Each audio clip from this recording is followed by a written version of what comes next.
लगभग 5 साल से बहुत ज़्यादा तकलीफ होती थी। मतलब जीना चढ़ रही हैं तो चढ़ने में अगर बीच के स्टेप पे पहुँच गई तो अब रोने लगती थी, ना चढ़ पा रहा है ना उतर पा रहा है। ओमना कॉर्टेल चल रही थी, ओमना कॉर्टेल 10 mg और डोलो फ्रेश एसपी देते थे पहले। रात में खा ली तो सुबह ठीक है, दर्द कम हो गया। लेकिन बाद में दिक्कत ये हुई कि एमआरआई करवाई तो बोले कि मतलब रीढ़ की हड्डी का जो फैट है वो बढ़ रहा है, तो उसमें ओजोन थेरेपी लेनी पड़ेगी। हमने फिर मना कर दिया। सर का पता चला तो यहाँ आए, लगभग 5-6 महीने हो गए अब, लेकिन 90% आराम हो गया है। हम हमेशा कहते हैं कि एक डॉक्टर के लिए मरीज भगवान होता है, ठीक उसी प्रकार जैसे मरीज के लिए डॉक्टर भगवान होता है।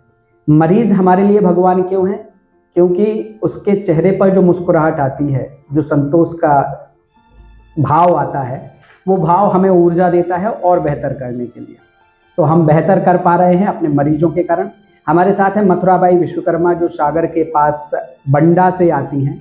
बंडा लगभग छतरपुर से 150 किलोमीटर की दूरी पर है। आप उनके साथ उनके बेटे आते थे। मथुरा जी का केस हमारे लिए इसलिए भी है क्योंकि यह स्टेरॉइड डिपेंडेंसी पर केस जा चुका था। लंबे समय से इनकी रीढ़ में समस्या बनी रहती थी, घुटने में, लेफ्ट घुटने में तकलीफ रहती थी और बिना स्टेरॉइड के ये बिल्कुल भी रह नहीं पाती थी। 2 साल लगातार ओमना कॉर्टेल करके ये लेती रही। ओमना कॉर्टेल 10 या ओमना कॉर्टेल 20 इन्होंने लगातार खाई।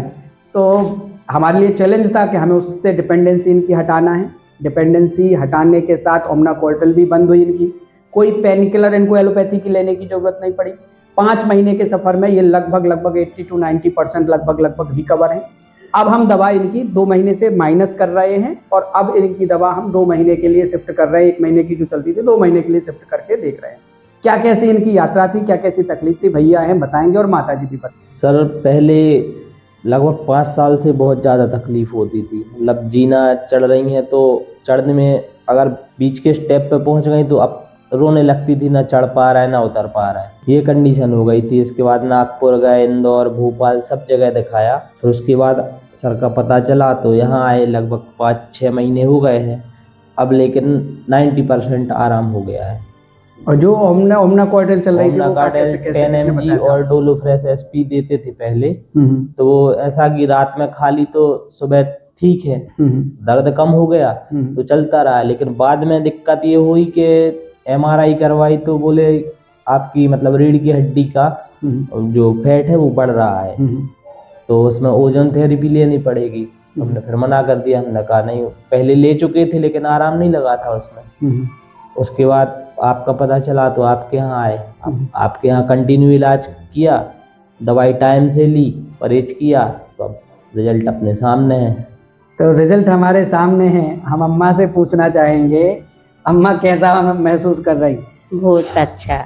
हाँ, कोई दवाई का नुकसान तो महसूस नहीं, किसी भी प्रकार से कोई नुकसान महसूस तो नहीं? कुछ नहीं। अपन ने बीच में दवा घटाई भी, उससे कोई दिक्कत तो नहीं है? कोई दिक्कत नहीं। हाँ, अभी सब सही है। अभी बीच में एक पॉइंट बता रही थी, घुटने का छोटा सा पॉइंट है जो दर्द कर रहा है, तो उसका भी उनको रास्ता बता दिया। एक छोटा सा पॉइंट अगर दर्द कर रहा है तो उसको हल्का सा अंगूठे से गुनगुने तेल से मालिश करेंगे तो वो भी ठीक हो जाएगा। अब हमारे मरीजों से क्या कहोगी अम्मा, जो आपके जैसे भी परेशान होते, कई बार भटकते हैं? तो हम यही कहेंगे कि आप वहाँ जाओ छतरपुर। और कोई सलाह है कि भैया कोई भटक रहा, कंफ्यूज हो जाता बीच बीच में?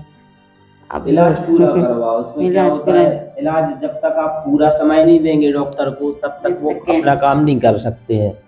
और जैसा उन्होंने बताया कि भैया दवाई टाइम से लो, तो दवाई टाइम से लेना पड़ेगी ना। उसमें अगर आप दवाई टाइम से नहीं ले रहा फिर बोलोगे हमें आराम नहीं है, तो कहाँ से लगेगा?